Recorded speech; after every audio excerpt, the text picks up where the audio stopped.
নমস্কার বন্ধুরা, দীপালিস কিচেনের আরও একটি নতুন পর্বে আপনাদের সকলকে স্বাগত জানাচ্ছি। চলে এসেছি আজকে আবারও একটি ভিডিও নিয়ে। আজকে বাঁধাকপি আর দুটো ডিম, একটি টমেটো আর কিছুটা ধনেপাতা দিয়ে খুবই সুস্বাদু একটি রেসিপি আপনাদের সাথে শেয়ার করব। তো পুরো ভিডিওটি দেখার অনুরোধ রইল। তো এই রান্নাটি করার জন্য বাঁধাকপি কেটে নিতে হবে। তার জন্য এখানে কুচি কুচি করে বাঁধাকপি কেটে নিয়েছি। আজকের এই রান্নাটি একদম নতুন একটি রান্না বন্ধুরা, অনেকে হয়তো জানে আবার অনেকেরই অজানা। তো বন্ধুরা, এই বাঁধাকপি আমি একটি পাত্রে নিয়েছি, এবার জল দিয়ে ভালো করে ধুয়ে নিয়েছি। এখন এর মধ্যে হাফ চামচ মতো লবণ দিলাম। লবণ দেওয়ার পরে হাত দিয়ে বাঁধাকপি এইভাবে 1 মিনিট মতো মেখে নিতে হবে। তো মাখতে মাখতে বাঁধাকপি থেকে কিন্তু জল বেরোবে। বন্ধুরা, ভিডিওটি যদি আপনাদের ভালো লাগে বা রান্নাটি যদি আপনাদের ভালো লাগে তাহলে চ্যানেলটিকে সাবস্ক্রাইব করে বেল নোটিফিকেশনটা অবশ্যই অন করে রাখবেন। তাতে আমি যখনই নতুন কোনো ভিডিওর আপলোড দেব তার নোটিফিকেশন আপনারা সকলের প্রথমে পেয়ে যাবেন। আর ভিডিওগুলো কিন্তু আপনাদের সময় সুযোগ মতো দেখে নিতে পারবেন। তো বন্ধুরা, এখানে বাঁধাকপি মেখে নিয়েছি, তারপরে 10 মিনিট রেখে দিয়েছিলাম। তো 10 মিনিট রাখার পর দেখতে পাচ্ছেন কতটা জল বেরিয়েছে। এবার এই বাঁধাকপি হাত দিয়ে এইভাবে চিপে চিপে নিতে হবে, যাতে বাঁধাকপিতে জল না থাকে সেই মতো খুব ভালোভাবে চিপে নিতে হবে জল। তো বন্ধুরা, দেখতে পাচ্ছেন আমি 2 হাত দিয়ে বেশ ভালো করে বাঁধাকপির জল চিপে নিচ্ছি। আর বাকি যে জলটা এই যে এখানে অবশিষ্ট রয়ে গেছে, এটি আমি ফেলে দেব, এটি রান্নায় ব্যবহার করব না। এবার দেখতে পাচ্ছেন সব বাঁধাকপিগুলোকে আমি জল চিপে নিয়েছি। এবার এর মধ্যে পেঁয়াজ কুচি দিয়ে দিচ্ছি, আর ঝালের জন্য কাঁচা লঙ্কা কুচি দিয়ে দিচ্ছি, স্বাদ অনুযায়ী লবণ দিয়ে দিচ্ছি, আর এখানে কালারের জন্য হলুদ দিয়ে দিচ্ছি। তো বন্ধুরা, এই সমস্ত উপকরণ দেওয়ার পরে এর মধ্যে একটি ডিমও দিয়ে দিচ্ছি। এবার সমস্ত উপকরণ বেশ ভালোভাবে মেখে নিতে হবে। এই রান্নাটি ভীষণই সুস্বাদু হয় খেতে বন্ধুরা। এবার ঝালটা কম বেশি আপনারা আপনাদের পছন্দ মতো করে নেবেন। তো সমস্ত উপকরণ মিশিয়ে নেওয়ার পরে আবারও একটি ডিম ফাটিয়ে এর মধ্যে দিয়ে দিচ্ছি। তো দুটো ডিম আমি এর মধ্যে দিলাম। তরকারিটা আপনারা কতটা পরিমাণ বানাবেন সেই বুঝে কিন্তু ডিম দিতে হবে। যেহেতু আমি আধখানা বাঁধাকপি রান্না করেছি তার জন্য দুটো ডিম যথেষ্ট। আপনারা চাইলে আরও বেশি ডিমও দিতে পারেন, সেক্ষেত্রে তরকারিটা আরও সুস্বাদু হবে খেতে। তো সমস্ত উপকরণ দেওয়ার পরে বেশ চামচ দিয়ে এইভাবে ভালো করে মেখে নিতে হবে। তো বন্ধুরা, এখানে দেখতে পাচ্ছেন আমি খুব সুন্দরভাবে মেখে নিলাম। এবার একটি মিডিয়াম সাইজের প্লেট নিয়েছি। এবার এই প্লেটের মধ্যে 1 চামচ তেল দিয়ে দিচ্ছি। এবার এই তেল গোটা প্লেটে সুন্দরভাবে এভাবে মাখিয়ে নিতে হবে।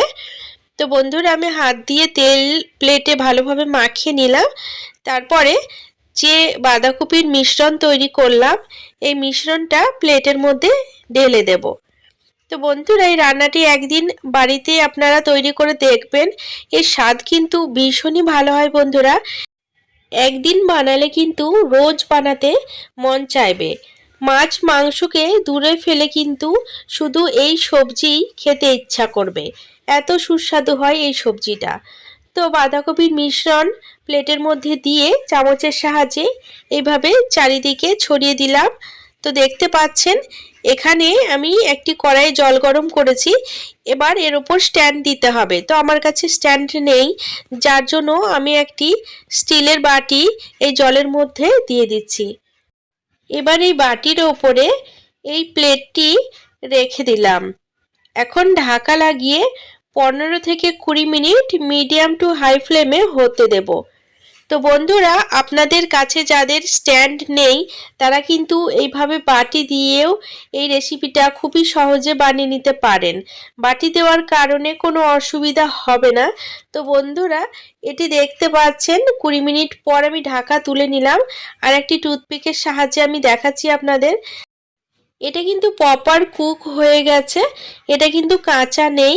তো এবার আমি এটিকে এইভাবে চাকু দিয়ে পিস পিস করে কেটে নেব।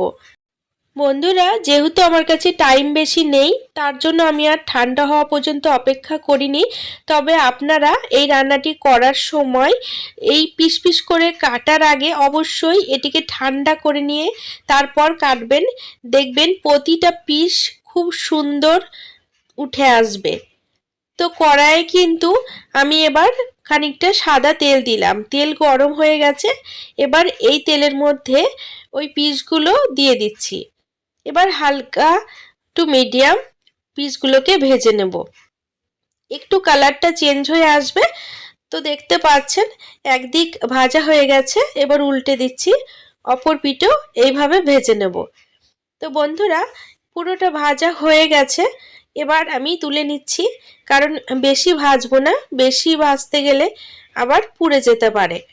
তো প্রপার ভাজাটা হয়ে গেছে, এবার কিন্তু আমি একটি একটি করে তুলে নিচ্ছি।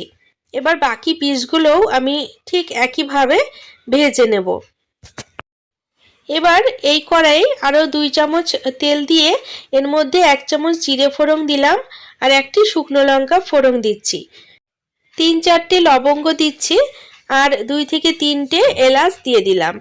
তো ফোড়ন একটুখানি ভেজে নেওয়ার পরে এর মধ্যে একটি পেঁয়াজ কুচি দিয়ে দিচ্ছি, পেঁয়াজ ভেজে নেব। বন্ধুরা, এখানে আমি ফোড়নে লবঙ্গ দিয়েছি, আপনারা চাইলে এটি স্কিপ করতে পারেন। এবার পেঁয়াজ ভাজা হয়ে গেছে, এর মধ্যে 1 চামচ আদা আর রসুন বাটা দিয়ে দিচ্ছি, 1 চামচ জিরে গুঁড়ো দিয়ে দিচ্ছি আর 1 চামচ লঙ্কা গুঁড়ো দিয়ে দিচ্ছি। এবার সমস্ত মশলা একসাথে ভালো করে কষিয়ে নেব। তো গুঁড়ো মশলা দেওয়ার পরে একটু জল দিয়ে দিচ্ছি, তারপরে মশলাটাকে ভালো করে কষিয়ে নেব। এখন আমি এর মধ্যে কালারের জন্য অল্প হলুদ দিয়ে দিচ্ছি আর স্বাদ অনুযায়ী কিন্তু লবণ দিয়ে দিচ্ছি। তো লবণ আর হলুদ দেওয়ার পরে এর মধ্যে আমি একটি টমেটো কুচি দিয়ে দিচ্ছি। তো সমস্ত উপকরণ এবার ভালো করে মিডিয়াম টু লো ফ্লেমে কষিয়ে নিতে হবে। বন্ধুরা, এই রান্নার ভিডিওটি আপনাদের যদি ভালো লাগে অবশ্যই একটা লাইক করে দেবেন, কারণ আপনাদের একটি লাইক কিন্তু আমার কাছে ভীষণ মূল্যবান। আপনাদের একটি লাইক আমাকে ভিডিও বানানোর জন্য অনেক উৎসাহিত করে তোলে। আগামী দিনেও অনেক নিত্য নতুন রান্নার ভিডিও আমি আপনাদের সাথে শেয়ার করব। তো বন্ধুরা, এখানে মশলা কষানো হয়ে গেছে, এবার এর মধ্যে 1 বাটি জল দিয়ে দিচ্ছি। তো ঝোলটা দেখতে পাচ্ছেন খুব সুন্দর ফুটতে শুরু করেছে। এবার এর মধ্যে আগে থেকে ভেজে তুলে রাখা বাঁধাকপির পকোড়াগুলো দিয়ে দিচ্ছি। তো দেওয়ার পরে খুব বেশি রান্না করব না, 2 মিনিট মতো রান্না করব, কারণ যেহেতু বাঁধাকপির এই পকোড়াগুলো আগে থেকেই ভাজা হয়ে গেছে। তো এটি রান্না করতে আর বেশি সময় লাগবে না। আর রান্না করার সময় অবশ্যই হালকা হাতে একটু নাড়াচাড়া করতে হবে, নাহলে কিন্তু সব ভেঙে যেতে পারে। এবার ওপর থেকে গরম মশলা গুঁড়ো দিয়ে দিচ্ছি আর কিছুটা ধনেপাতা কুচি দিয়ে দিচ্ছি। তো বন্ধুরা, এইভাবে বাঁধাকপি আর ডিম দিয়ে রেসিপিটা বানিয়ে দেখবেন, খুবই সুস্বাদু হয় খেতে। এই রান্নাটি কেউ যদি একবার খায় তাহলে মাছ মাংসকে দূরে রেখে দিয়ে এই রান্না দিয়েই 1 থালা ভাত খেয়ে নেবে। এই রান্নাটি এত সুন্দর হয়, তো আপনারা একদিন হলেও ট্রাই করুন।